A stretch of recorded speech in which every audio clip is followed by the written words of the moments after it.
Talking about our community, there is, there are. Hi, everyone.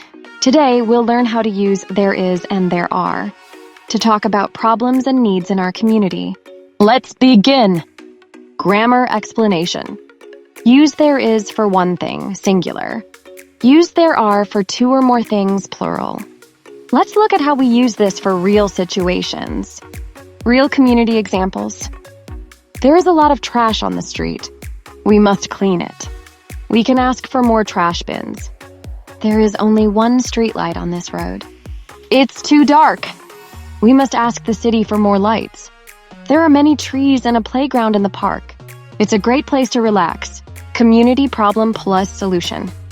We use there is, there are to describe the problem. Then we use can or must to give a solution. Example. There are many stray dogs in the street. We must call animal rescue. We can organize an adoption event. Dialogue Model 1. A. What does our neighborhood need? B. There is no library. A. What can we do?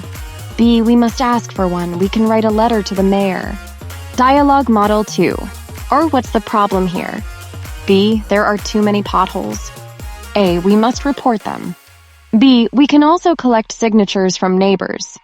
Can you make your own dialogue like that? Your turn, student challenge. Now it's your turn. Write 2 sentences about your neighborhood. 1. Use there is or there are to describe a problem. 2. Use we can or we must to say what to do.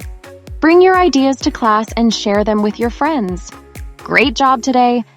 Now you know how to say what your community has and how to make it better.